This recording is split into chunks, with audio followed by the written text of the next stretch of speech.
Ini kita kelas online ya. Dan setelah saya cek di kontrak kuliah, ya, jadi yang 2.3 ya dan 2.1 dan 2.4 itu kan materinya muscles pada anggota gerak bawah ya, yang bagian knee joint sampai foot. Nah, lalu untuk yang teori itu ternyata sama. Nah, jadi nanti ini sekalian ya. Jadi praktikumnya baru di pertemuan yang terakhir itu ya, yang saya minta reschedule di luar jadwal. Oke,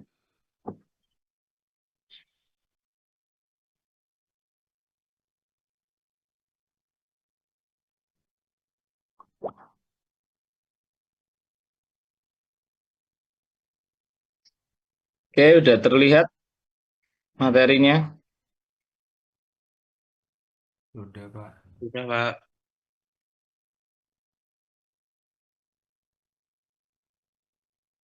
Jadi mungkin untuk yang kelas 2.2 dan 2.3 ya, ini sedikit mereview ya. Oke, kita mulai pada otot di knee joint ya. Ada otot flexor, itu ada otot hamstring, gastrocnemius, gracilis, sartorius, dan popliteus. Di mana hamstring ya, kalau kita lihat di hip joint ya, dia sebagai penggerak dari ekstensi hip joint ya, tapi lebih mengarah ke hyperextension ya, atau ekstensi saat trunk bending forward ya. Jadi waktu kita posisi ruku, terus kita tegak lagi, nah itu adalah bantuan dari otot hamstring. Nah,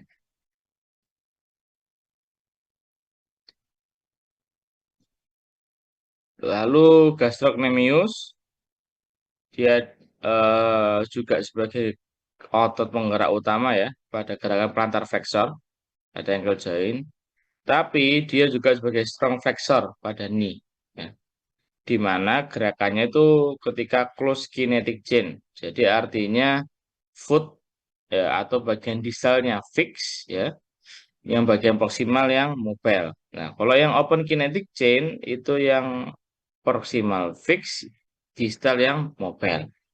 Nah, sehingga gerakan yang terjadi adalah ini, the body is being pulled forward. Nah, jadi kalau misal kalian duduk di kursi yang beroda, ya, terus kalian narik badan atau narik kursinya supaya lebih maju ke depan gitu ya, kakinya nempel, terus menarik badan kursi maju. Nah, itu adalah yang bergerak otot gastrocnemius. Tuh, jadi beda ya. Kalau hamstring dia menggerakkan fleksi knee ini di posisi open kinetic chain. Ya. Jadi saat yang distal yang mobile atau tibianya yang mobile. Nah, tapi kalau gastroc, nah ini saat yang proksimal yang mobile ya. Jadi ya femur yang bergerak. Nah, gastrocnemius ya kan karena memiliki dual function ini ya pada ankle joint dan flexor nih. Nah, ketika di posisi kedua bersamaan, maka kontraksinya tidak akan maksimal, ya, atau gerakan yang dihasilkan tidak maksimal. Jadi anggapannya otot ini ya, yang bagian proksimal, dia udah ketarik sini, kontraksi, yang distal juga udah kontraksi. Jadi kayak sudah mentok. Ya.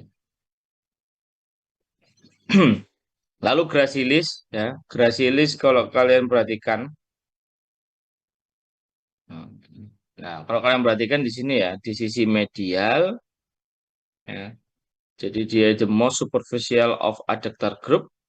Nah, karena dia termasuk dari adductor group, pasti dia akan membantu juga gerakan aduksi ya pada hip joint. Hip joint, lalu karena insersinya dia melewati dari knee joint, nah ini yang kenapa dia termasuk dari flexor knee joint. Tuh. Dan gerakannya itu hampir sama ya, hampir sama dengan gastroc, pulling the body forward ya. Jadi ketika dia betul-betul kontraksi, ya yang membantu dari gastroc adalah gracilis. Jadi bukan hamstringnya, ya. Hamstring lebih ke open kinetic chain, ya. Tuh. Lalu gracilis sendiri, ya itu membantu gerakan fleksi, terutama pada saat semi flex position. Jadi hanya setengah fleksi, ya. Jadi kalau kita berjalan ya melangkah ya kan terus mengayun kan kaki kita menekuk ke belakang. Nah, di sinilah otot gracilis membantu gerakan semi fleksi ya saat berjalan. Ini ya. The at the beginning of swing phase. Nah, jadi saat kita melangkah awal, nah ini ada yang ngayun ke belakang, lutut kita menekuk. Nah itu otot gracilis dan hamstring. Nah karena gracilis ini punya dual function ya, otot untuk penggerak dari aduksi hip joint dan juga fleksi knee joint. Nah, mereka akan bekerja bersamaan ketika seperti menaiki kuda. Nah, karena kalau kita naik kuda kan harus menghimpit badan kuda, lalu posisi kaki kita menekuk. Nah, itu adalah dual function dari gracilis ya. Supaya apa? Supaya kita nggak jatuh ya, duduk kontrol dari badan kita gitu. Lalu Sartorius, ya Sartorius ini the most superficial ya pada tight, jadi lebih superficial dari quadricep. Lalu dia juga the longest muscle in body ya. Kalau kalian lihat dari sisi lateral iliac ya sampai ke sisi medial tibia. Nah, otot ini menghasilkan gerakan cross leg sitting ya atau seperti posisi penjahit ya. Dan gimana sih posisinya? Posisinya itu ketika kalian misal duduk di kursi, terus kaki satu menyilang ke kaki satunya. Jadi cross leg sitting di sini bukan duduk bersila, ya.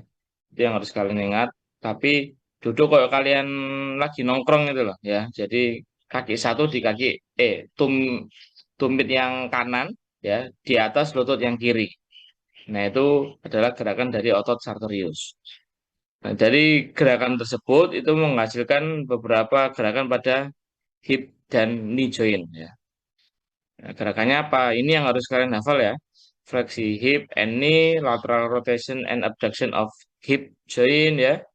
Lalu medial rotation pada tibia. Nah, ini ya, kalau kalian perhatikan insersionya di sisi medial. Nah, makanya dia membantu rotation pada tibia terhadap femur. Nah, ini ya, place the heel on the medial side of the opposite knee. Jadi tumit kalian diletakkan di kaki satunya.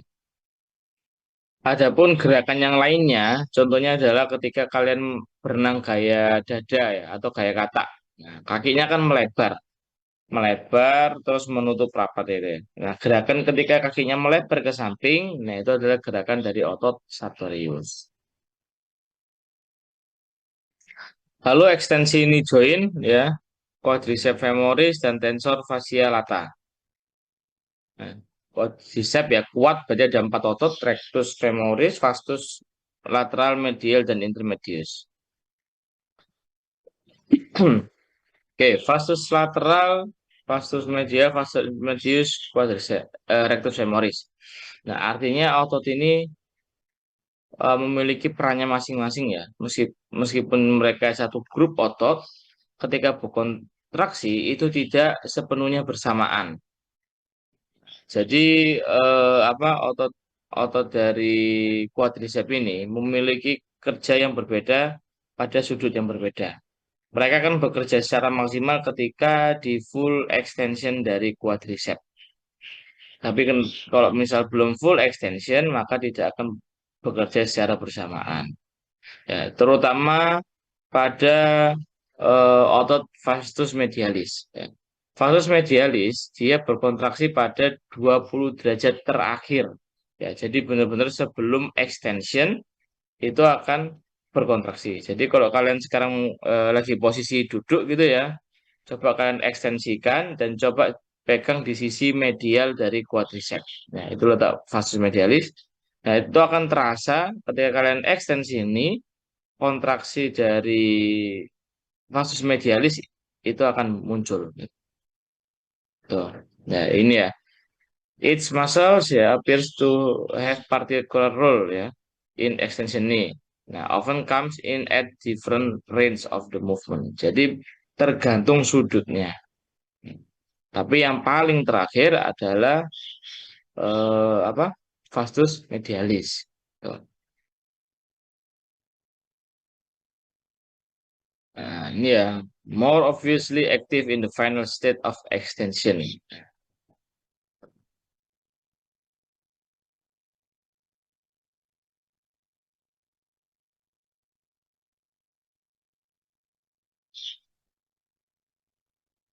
Nah, rectus femoris ya. Kalau kita lihat rectus femoris dia yang paling panjang ya. Dia melewati dari hip joint sampai ke knee joint. Nah, di sini dia akan berkontraksi sangat kuat ketika di posisi straight leg raise. Ya, atau ketika kalian tiduran ya, lalu melakukan hip fleksi dan juga ekstensi knee. Tuh. Jadi kakinya lurus secara bersamaan. Lalu quadriceps sendiri ya, itu use strongly ya, kita gunakan sangat kuat terutama saat berjalan ya. Ataupun yang lebih kuat lagi adalah ketika kita climbing maupun squats. Ya. Makanya ketika squats biasanya kalian kerasa panas di paha depan, nah itu kerasa dari kontraksi otot quadriceps. Lalu saat berjalan itu ketika kita melangkah ke depan, jadi kan kaki ada yang tertinggal di belakang ya, kanan kiri gitu ya. Nah, yang ketinggal ke belakang dari posisi belakang itu kan berarti hip extension. Ya, dari posisi hip extension membawa kaki ke depan ke hip flexion ya. Nah, itu adalah bantuan dari otot rectus femoris ya, terutama rectus femorisnya. Nah, lalu baru ketika menapak ke tanah, baru seluruh dari otot quadriceps. Tuh.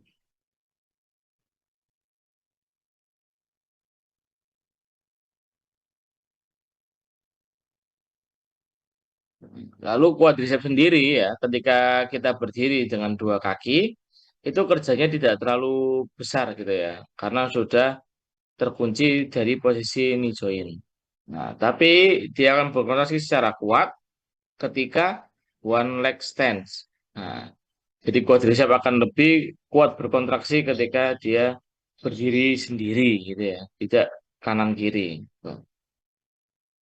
Lalu karena quadriceps ini tadi ya memiliki kontraksi yang berbeda setiap sudutnya, ya, maka it must work strongly throughout its full range.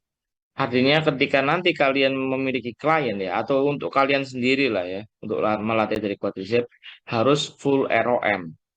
Jadi nggak bisa hanya pada posisi misal dari duduk ke berdiri aja. Itu kan udah melatih dari otot quadriceps ya, duduk berdiri.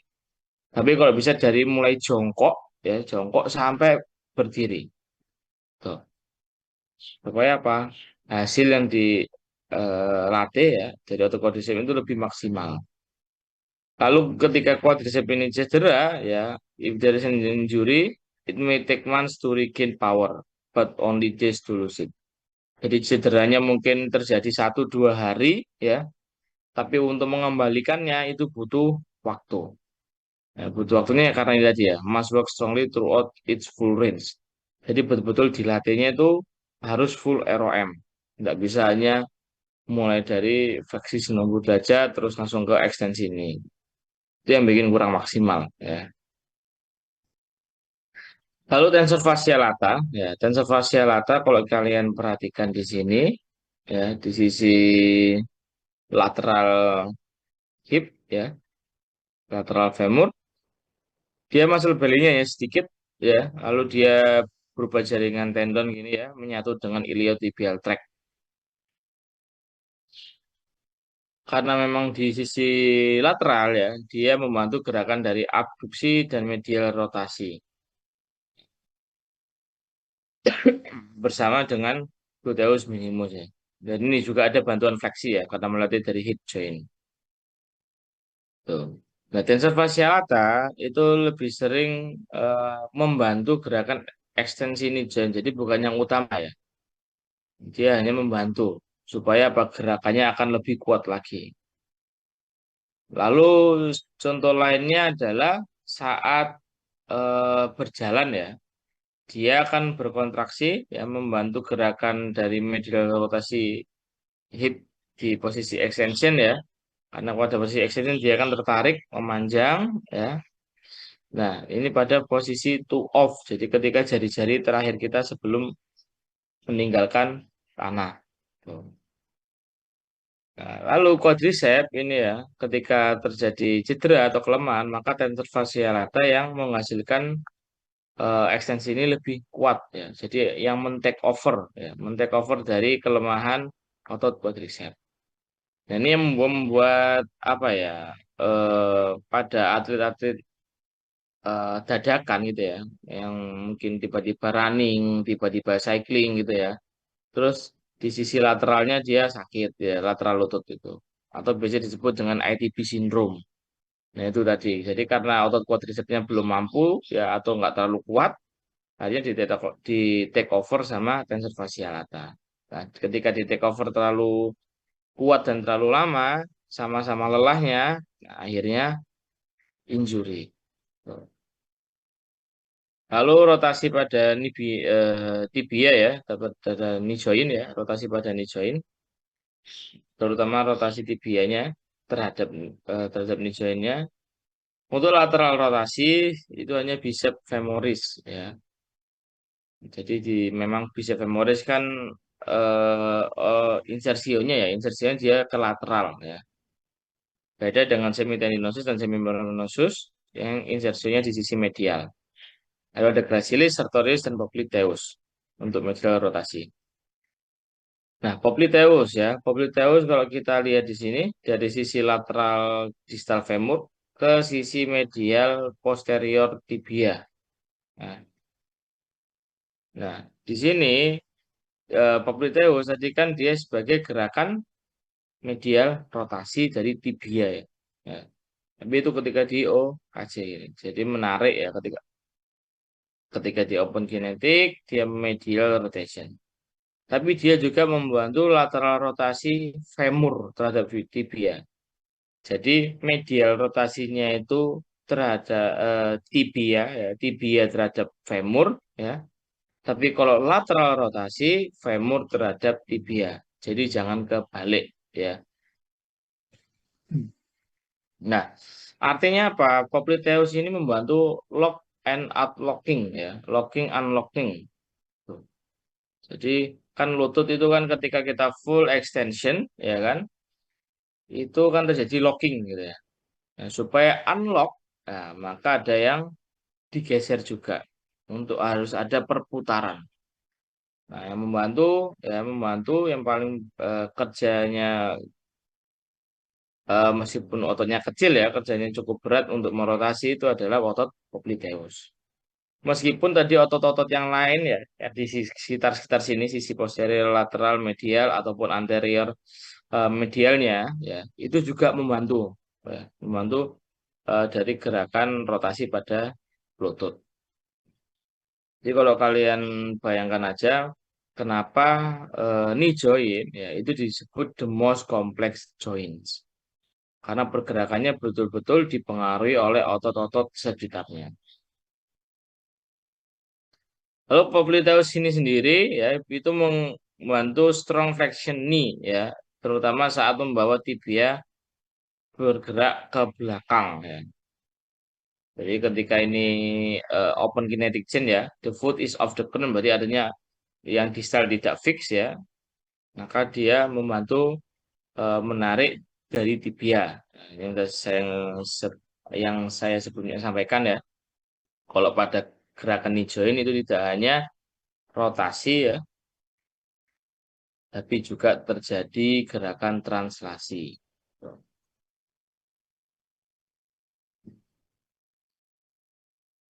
Lalu Popliteus sendiri ya preventing it from being trapped ya, supaya enggak stuck gitu ya, supaya dia bisa lock unlock.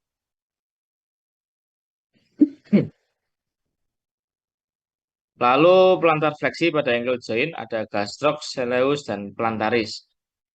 Itu yang utama ya, atau biasa disebut dengan triceps surae. Lalu kalau yang fibularis ini dan tibialis flexor digitorum ya itu adalah yang membantu karena memang mereka ototnya mulai dari sisi kruris ya atau tulang kering kita sampai ke jari-jari. Makanya dia yang membantu. Di sini gastrok ya ada dua otot ya, medial dan lateral atau biasa disebut dengan calf muscles ya. Lalu bersama dengan tadi soleus dan plantaris menjadi sebutannya triceps surae. Ya, gastrocnemius tadi kalau di ini join dia strong flexor knee, kalau di ankle dia strong dari plantar flexor. Di mana dia akan menghasilkan propelling force for locomotion. Jadi untuk mendorong kaki kita ya. Jadi ketika kita melangkah ya, itu kan ada posisi tumit yang naik gitu ya. Nah, artinya itu gerakan plantar fleksi. Nah, itu yang memberi dorongan ke tubuh kita. Lalu dari gastrok ini sendiri ya, nah, pada wanita itu ketika memakai high heel yang cukup lama ya, itu bisa memendekkan otot dari gastrocnemius ini. Nah, ketika shortening terjadi ya, maka akan kesulitan berjalan saat nyeker gitu ya, atau barefoot atau penggunaan dari flat shoes, nggak nyaman lah. Lalu juga terjadi limitasi dari dorsofleksi. Jadi anggapannya ini kalau tidak bisa teregang secara sempurna, ya otomatis dorsofleksinya juga terbatas. Lalu soleus, ya kita lihat di sini soleus, dia lebih deep, dia lebih ke otot postural ya sebenarnya, atau disebut dengan red muscle. Tuh. Jadi kalau gastrok tadi ya itu lebih maksimal untuk memberikan propelling force ya. Tapi kalau soleus dia lebih untuk menjaga postur tubuh kita. Nah, meskipun memang ini adalah strong flex, strong plantar flexor juga ya, tapi pada soleus dia lebih menjaga body falling forward ya, prevent the body falling forward. Jadi menjaga eh, postur dari tubuh kita. Nah, lalu dia juga sebagai otot yang mengembalikan darah kita ke jantung ya, atau ini ya, venous return ya, atau sebutannya the soleal pump. Nah, memang ada istilah sebutannya itu otot kentol kita ya, otot betis kita ini, itu adalah jantung kedua kita. Nah, ya, yang mana sih yang dimaksud jantung kedua yaitu adalah otot soleus. Nah, jadi karena otot soleus ini termasuk otot postural, ya, itu juga biasa disebut red muscle. Tapi kalau gastrok itu disebutannya white muscle. Jadi otot postural itu semua otot postural ya, nggak hanya soleus itu sebutannya red muscles. Karena dia memang lebih deep dan memang apa yang membantu postural. Tuh. Tapi kalau yang otot-otot penggerak, ya penggerak anggota gerak atas maupun bawah yang besar-besar dan lebih superficial, itu sebutannya wide muscle. Lalu yang terakhir dari triceps surae, ya, itu adalah plantaris ya. Nah ini sebenarnya dia juga melewati dua persendian ya, dari di- dari distal femur ya sampai ke calcaneus. Nah dia selain dari plantar flexor, dia juga weak flexor dari knee joint. Tuh. Nah, jadi simpulannya ya, gastrok ini untuk propelling force ya, memberikan dorongan kaki kita ya, contohnya saat berjalan maupun melompat, berlari gitu ya. Lalu soleus itu postural muscle ya. Ya ini gastrok sebagai wet muscle, soleus red muscle. Lalu plantaris hanya very little ya, take very little pada plantar flexion. Lalu atau dorsofleksi pada ankle ada tibialis anterior, extensor digitorum longus, hallucis longus, fibularis statius. Nah, ini tibialis anterior ya. Tibialis anterior sebagai penggerak utama dari dorsoflexor. ya.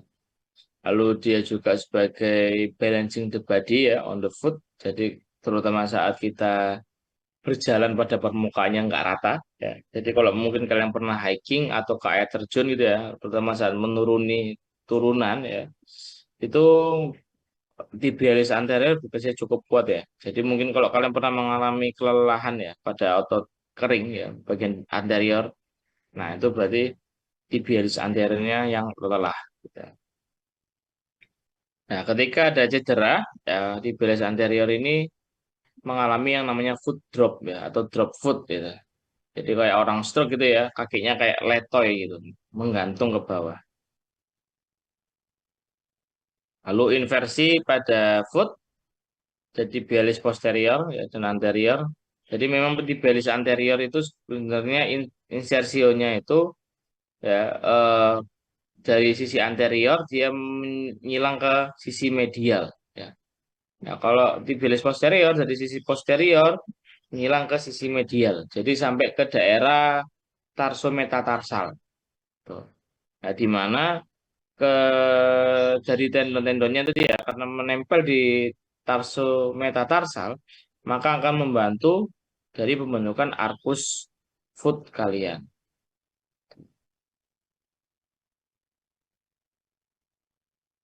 Hmm.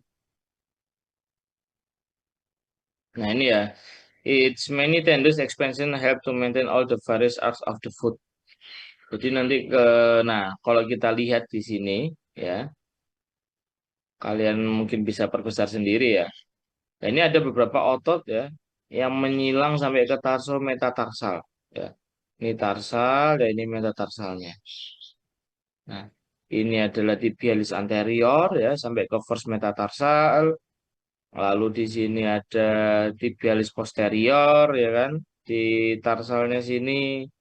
Lalu ini ada flexor hallucis longus sampai ke belakang sini. Dan ada beberapa otot yang lainnya juga sebenarnya ya. Nah, ini yang membuat pembentukan dari apa namanya arkus ya, arkus dari foot kita. Jadi makanya kenapa otot core ya, biasanya kalau kalian mungkin searching ya itu ya di Google, core muscle itu pada abdomen dan trunk. Ya. Nah, tapi pada kaki ada juga sebutannya core. Jadi kalau mungkin kalian bisa searching ya, itu adalah foot core. Ya. Jadi artinya apa? Foot kita, ya bentuk dari foot kita, kerja dari otot-otot foot kita itu sangat penting. Ya. Penting terhadap postural kita. Makanya disebut dengan core. Jadi kalau core muscle saja nanti akan muncul di abdomen dan trunk, ya itu yang memang betul-betul langsung ke trungnya gitu ya, postural tubuh kita bagian atas. Tapi kalau yang bagian bawah, yang lebih bertanggung jawab adalah foot kita, meskipun kecil-kecil seperti ini. Tuh. Jadi otot foot kita itu, kalau kalian ingat yang hukum Newton itu ya, hukum Newton ketiga, aksi reaksi. Ketika dia memberikan force ke bawah dengan maksimal ya, dengan kerja otot yang balance, maka kita akan mendapatkan reaksi yang sama ke tubuh kita. Jadi kerjanya juga akan balance. Oke, ini tadi ya perennial longus brevis. Nah, di sini ya, ini yang longus brevis. Nah, ini kan juga sama. Sampai ke metatarsal semua, menghilang. Nah, tuh. Jadi nanti kalau mungkin di beberapa literatur ya, ada yang nyebut fibularis, ada yang nyebut peroneus, itu jangan bingung. Sebenarnya sama ya. Peroneus itu ya fibularis. Tuh, karena memang di sisi fibula ya. Tuh. Hmm. Dan ada Statorius. Lalu kita ke jari-jari ya. Pada jari-jari ada extensor hallucis longus, digitorum longus, dan digitorum brevis maupun lumbricals. Nah, lumbricals ini berarti sama ya kayak di otot-otot tangan kita. Ya. Yang pertama hallucis longus ya. Hallucis longus ya. Kalau kalian lihat di sini, dia sampai ke distal falangnya. Nah, distal falang. Nah, di mana ini ya sektor hallucis longus juga powerful dorsoflexor. Jadi kalau maka ketika kita mau full dorsofleksi itu akan lebih maksimal ketika jari-jari ikut ekstensi juga. Tuh. Ya. Maupun tangan maupun kaki pasti otot-otot jari-jari harus ikut membantu supaya gerakannya maksimal gitu ya. Kalau extensor digitorum longus ya karena digitorum berarti keempat jari lainnya. Tuh.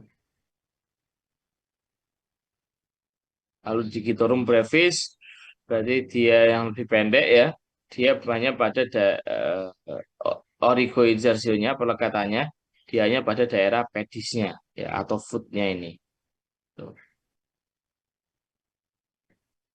Lalu lumbricals. Nah, lumbricals sama ya di antara kelima jari-jari kita ya. Itu ya. Jadi di lebih tepatnya di metatarsalnya itu ya. Nah, ini satu, dua, tiga, empat. Ada empat otot. Di mana memang hampir sama fungsinya dengan yang di tangan, lebih ke gerakan yang precision ya, terutama pada permukaan-permukaan tanah yang tidak rata. Nah, ini akan membantu kaki kita untuk membentuk atau menyesuaikan dari bentuk tanah yang kita pijak gitu.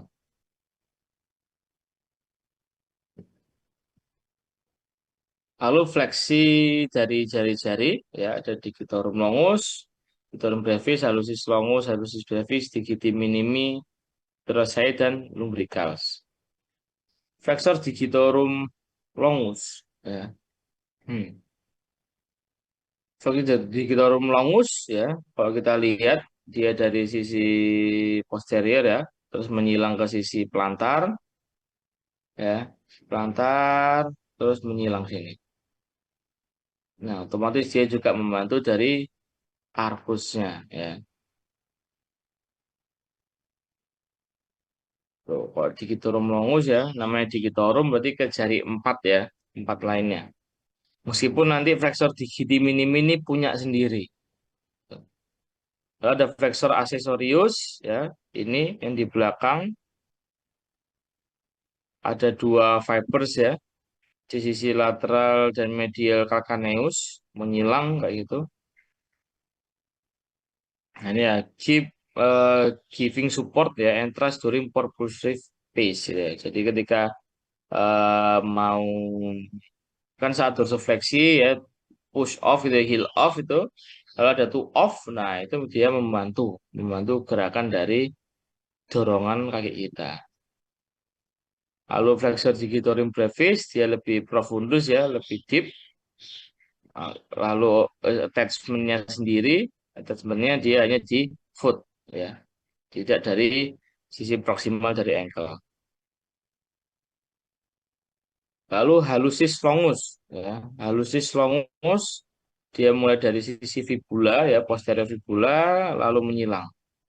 Nah, yang digambar di awal tadi ya, nah itu dia akan tendonnya itu menyilang sampai ke sisi distal halus, ya, distal halus. Lalu flexor hallucis brevis, ya, ini menyilang. Nah ini kedua otot ini ya, itu yang membantu mempertahankan dari posisi haluksnya. Dan ketika dua otot ini terjadi kelemahan, ya, itu akan membuat yang namanya hallux valgus ini ya, hallux valgus. Ini. Ketika pada crypto is deform ya, ini hallux valgus. Jadi ketika ini kelemahan ya dari hallucis longusnya maupun flexor hallucis brevisnya itu nanti akan mudah terjadi hallux valgus. Tuh. Lalu hallux valgus ini sendiri ya itu juga membantu mendorong ya. Jadi pada saat itu off ya untuk memberikan dorongan flexor hallucis longus maupun brevis ini sangat dibutuhkan. Jadi kita nggak bisa hanya menggunakan empat jari ini aja. Ya, anggapannya kalau hanya empat jari pasti arah dorongan kaki kita itu akan berubah. Makanya sering, terutama ini pada yang flat foot ya, dia hanya lebih sering menggunakan keempat jarinya ini. Jadi kakinya akhirnya lebih cenderung keluar. Jadi kayak buka kayak kaki bebek kayak gitu. Jadi nanti jalannya itu kakinya nggak bisa lurus menghadap ke depan. Nah itu ketika flexor halusisnya tidak digunakan dengan baik. Hmm. Lalu flexor digiti minimi brevis. Nah, ini juga itu ya, membantu dari pembentukan lateral longitudinal arc of the foot. Nah, ini mungkin di kelas yang 2.2 ya, sama 2.3 mungkin udah saya kasih tahu ya. Jadi bisa kalian cek kaki kalian sendiri ya.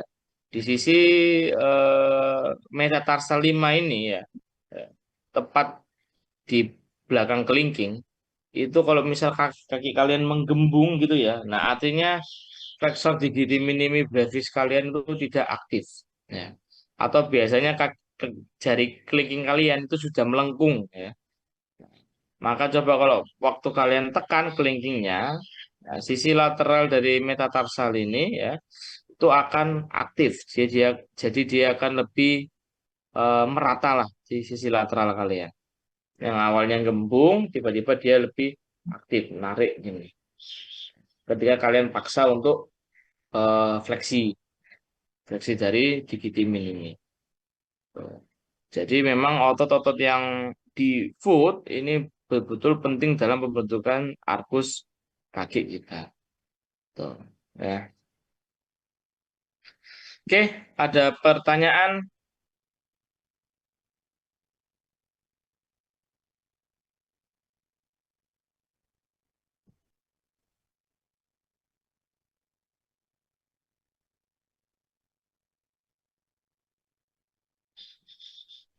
Ini satu angkatan kalian jumlahnya berapa?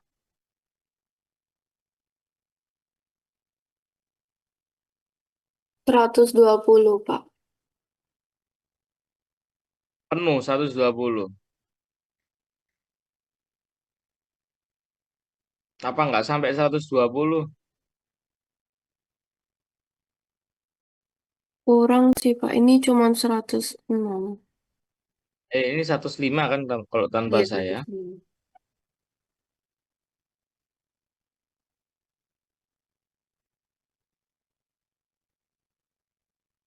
Oke, tunggu sebentar.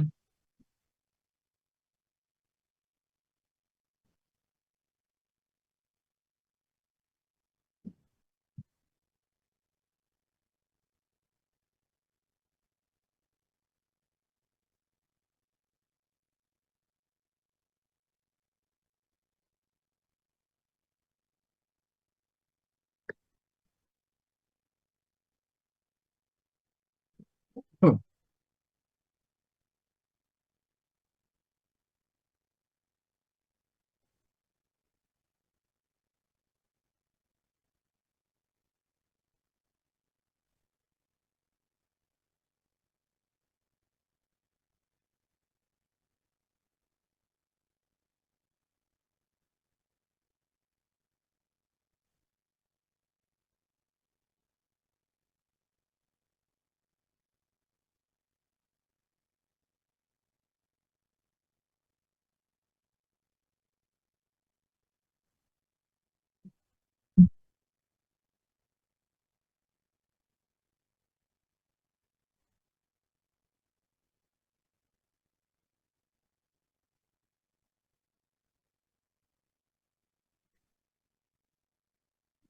Oke, silakan dibuka HP-nya.